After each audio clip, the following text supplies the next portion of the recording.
Jose, thank you for joining us. It's such a pleasure to have you here.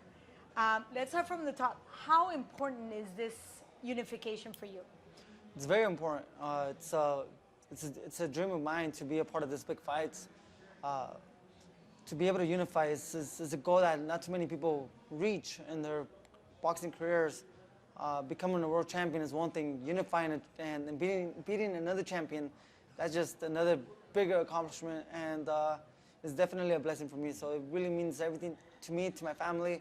Uh, it's going to be not just life changing financially, but also it's going to put me in the next level in the sport of boxing, and in the eyes of the community of boxing, they're going to be able to say or recognize my name even bigger now if everything goes well on Saturday. It's interesting to know that there's only been 11 opportunities to have this happen. Now you're going to be the 12th. You're going to be part of this 12th occasion to have the unification of this belt at 140 pounds. And the thought that all of a sudden, political differences, in terms of promotional companies, Top Rank comes together with Matchroom and they make this fight happen. What conversation did you have with Bob Arum to make sure this fight did in fact happen? A huge one. It was between my manager, Rick Merigian, the team, my team, Robert Garcia, including himself. We're behind the scenes pushing Eddie Hearn a little bit to make sure he approaches Bob Arum the right way, because we wanted to make that fight happen. Once Top Rank got the deal and the offer from Eddie Hearn, then it was up to us to kind of behind the scenes, motivate Bob Arum and Top Rank for them to allow me to go out there and have this opportunity to unify titles. Once they agreed, then it was up to me to accept all the terms and conditions that Matchroom and Maurice Zucker had, because the first thing they said was that they already have a date, and it was July 27th, and also a venue in Arlington, Texas. There was no way Maurice Zucker was going to fight anywhere else but his hometown, and it was up to me to accept that. And at that point, it was a no-brainer for me. I was motivated to just unify, and I wasn't really thinking about the A-side fighter, B-side fighter, or let alone the other political small details that might come in place when you're negotiating a fight. So I was just ready to go, and grateful for the opportunity. It's definitely a blessing, like I said, to be in this position. And I hope to take advantage of it in a very positive way. And God willing, I will come back to California with 2 world titles. But stop. I have to go back into your record. Last few fights, you've actually taken the advantage of being the A side, like you just mentioned. Not only being on the A side, but also having the support of everybody in California, that obviously you carry that flag proudly. What made you think that fighting in Texas would be a beneficial moment for you? When I fought for the world title, the WBC world title, it was in New York City at the Madison Square Garden against Amir Iman, a very good boxer who was also a little taller than I am with a longer reach. And I was able to go out there so focused, so determined to become a world champion, that I wasn't, that I was so focused with less distractions. And now in Texas, I feel the same way. I feel like, there's not too many responsibilities. And I could just be here and do my job, and that's to box. But yeah, it's always an honor for me to be fighting in Central California, because we use those platforms of boxing, the entertainment part of boxing, to also promote positive issues and bring awareness to important issues to the communities. And I think that's always been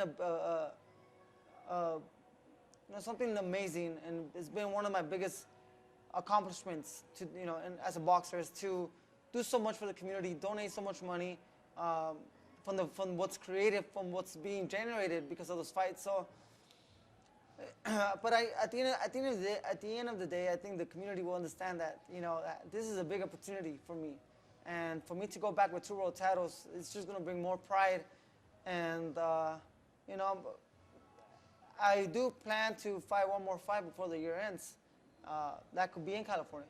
So we'll be back. We'll definitely be back, and hopefully I'll be back as a unified champion. We've talked a couple of times about the different causes that you put so much energy into, one being the water, especially in the area of Arenal, Central California, also immigration. How is that factor playing into this fight? You know, in this fight, we're not focusing on the fight.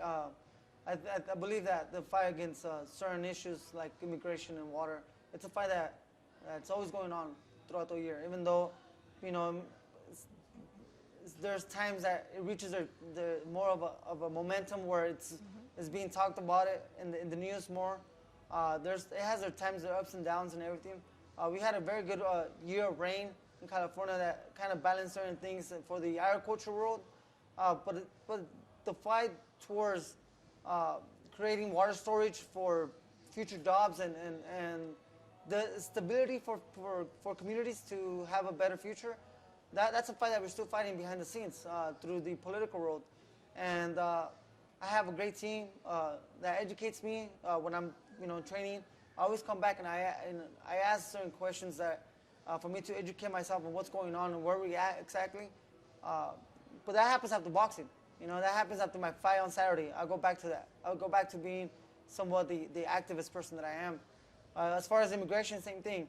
Now that the 2020 elections are coming in, that's another thing that I plan to do is to educate myself on the candidates and what's going on behind those scenes. But again, that's also after my fight on Saturday. Right now, I've been so focused on the fight. But the people that I know, the people that I come across in this political world are my fans too. So they're here supporting me. They will be here supporting me on Saturday. They're supporting me, those that can't make it. They're supporting me from home. And I always come back to them and get together and continue fighting this positive causes. You're always such a great example to follow. And this will not be anything different. This is what you do and what you do best. Let's talk about Maurice Hooker.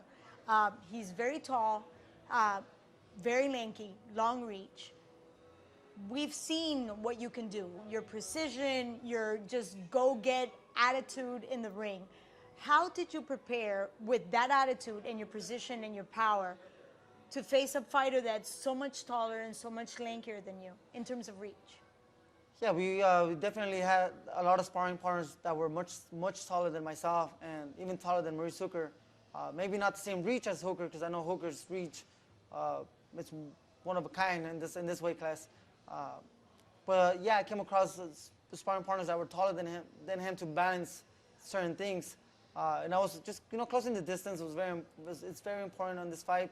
Applying pressure, consistent pressure, but smart pressure at the same time, where I'm a hard target for Maurice Hooker to land his shots. And I'm just so focused on what I'm going to bring to the table. I hope to overwhelm Maurice Hooker to where he hasn't fought a fighter like myself. I want to show him in every boxing aspect, from my pressure to my power to my speed, my defense, my explosiveness. I want him to really realize that he's in for a big fight and he's in for a big night and a long night for him. And the most important thing is for me to enjoy the moment and be myself. I believe if I stick to my own self and what I could do, it's going to take away from him, and the fact that he's going to be focusing more in what I do well rather than him focusing on what he should do. And I plan to take that away from him, the way I did against Ramirez, who had a sharp jab, a very good strong right hand too. That had he was 18 knockouts out of 21 fights, and he beat Ugas, who's a very good welterweight. He beat a lot of good fighters that he knocked out actually, and people were so just be careful with this, be careful with that. But I went in there with so focused that he never showed that the whole night, and I was able to win every single round and hurt him towards the end and finish strong. So I plan to go there and do the same thing. Very quick. How do you see this fight ending? Honestly, I just staying optimistic and hopefully it ends with my hand being raised and 2 belts, one in each shoulder. Beautiful. Thank you.